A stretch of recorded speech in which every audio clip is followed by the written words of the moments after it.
ஓம் சிவாய நமக, ஓம் சிவாய நமக அப்படின்னு எந்நேரமும் சிவனாயே நினச்சிட்டு இருக்கின்ற விபசித்து முனிவர் ஒரு நாள் விருதாச்சலம் பக்கம் வராருங்க. அப்போ இந்த கோயிலை பார்த்துட்டு இவர் திருப்பணி செய்யணும் கோயிலுக்கு அப்படின்னு நினைக்கிறாரு. அதனால் ஊர் மக்கள்லாம் சேர்ந்து திருப்பணி செய்ய கூப்பிட்டு திருப்பணிகள்லாம் நடக்குதுங்க. அப்போ அவர்கிட்ட காசு இல்லாதனால அங்கே இருந்த வன்னிய மரத்தினுடைய இலைகளை கூலியாக கொடுக்குறாருங்க. அந்த கூலியாக கொடுத்த வன்னிய மர இலைகள் என்ன ஆகுது அப்படின்னு பார்த்தீங்கன்னு சொன்னாக்கா அவங்களுக்குரிய பணமாக மாறிடுச்சு அப்படின்ற ஒரு சொல்கிறாங்க இந்த ஊர் மக்கள். அத்தகைய பெருமை வாய்ந்த இந்த கோயில் எங்கே இருக்குது அப்படின்னு பார்த்தீங்கன்னு சொன்னாக்கா விருதாச்சலத்தில் இருக்கிற விருத்திகிரீஸ்வரர் கோயில் தாங்க இது. இந்த கோயிலில் பார்த்தீங்க அப்படின்னு சொன்னால் இது மட்டும் இல்லைங்க, இந்த மரம் வன்னிய மரம் இன்றைக்கும் 3000 வருஷமாக அங்கே தாங்க இருக்குது. இந்த கோயிலுக்கு அர்ச்சனை அபிஷேகம் இதெல்லாம் செய்தீங்க அப்படின்னு சொன்னாக்கா நீங்கள் நினச்சதெல்லாம் நடக்கும் அப்படின்னு சொல்கிறாங்க.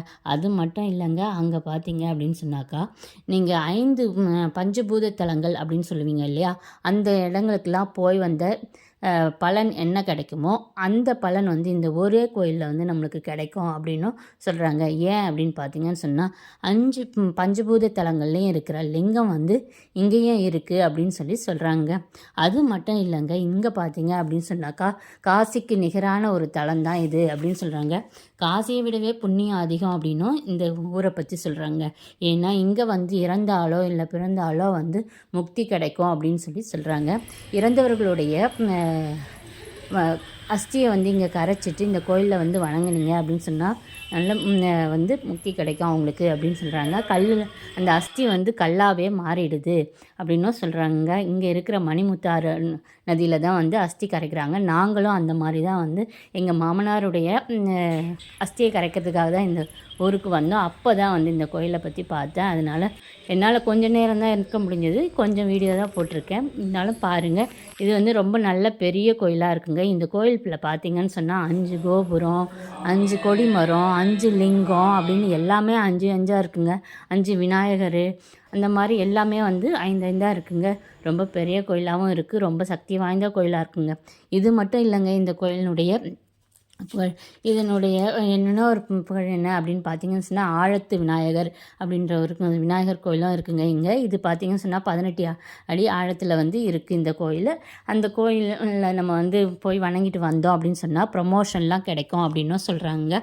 அது மட்டும் இல்லாமல் இந்த கோயிலினுடைய இன்னொரு புகழ் என்ன அப்படின்னு பார்த்தீங்கன்னு சொன்னாக்கா முருகர் இந்த 28 ஆகமங்கள் இருக்குது அப்படின்றத விளக்குற மாதிரி இந்த கோயிலை சுற்றி 28 லிங்கங்களை வச்சு வழிபட்டார் அப்படின்றாங்க. நாங்கள் போகும்போது இந்த சுற்றி இருக்குது பாருங்கள், நீங்கள் பார்க்க போகிறது அந்த லிங்கங்கள். நான் நிறைய இந்த கோயிலினுடைய வீடியோ ஃபுல்லாக எடுக்க முடியல. இன்னொரு நாள் மறுபடியும் போய் நான் வீடியோ போடுறேன், அப்போ போய் பாருங்கள். இப்போது நீங்கள் இந்த கோயிலினுடைய பெருமையெல்லாம் நீங்கள் தெரிஞ்சுக்கோங்க. அத்தகைய இந்த பெருமையுடைய கோயிலுக்கு நீங்கள் வணங்குனீங்கன்னு சொன்னால் நீங்கள் நினச்சதெல்லாம் நடக்கிறது மட்டும் இல்லைங்க, 7 ஜென்ம பாவங்களும் நீங்கி நீங்கள் முக்தி பெறுவீங்க அப்படின்றாங்க. அந்த அளவுக்கு சக்தி வாய்ந்த ஒரு கோயில் தான் இந்த கோயில் அப்படின்னு சொல்கிறாங்க. இந்த கோயில் எங்கே இருக்குது அப்படின்னு பார்த்தீங்கன்னாக்கா கடலூர் மாவட்டத்தில் தான் இருக்குது.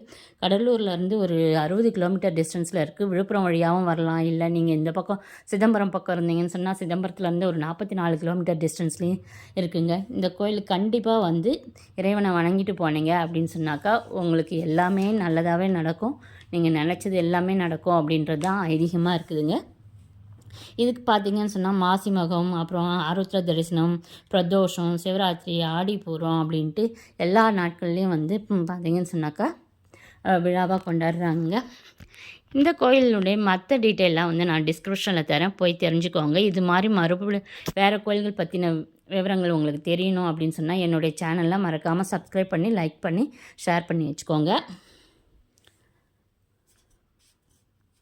பாருங்கள், இதுதான் அந்த கோயிலினுடைய முகப்பு. இது 4 கோபுரங்கள்லாம் இருக்குது. நாங்கள் ஒரு பக்கம் இதை காமிக்கிறேன். இந்த கோயிலுக்கு இருக்கிற லிங்கத்துக்கு பேர் பழமலை நாதர் கோயில் அப்படின்னு சொல்கிறாங்க. அம்பாள் தெய்வநாயகி.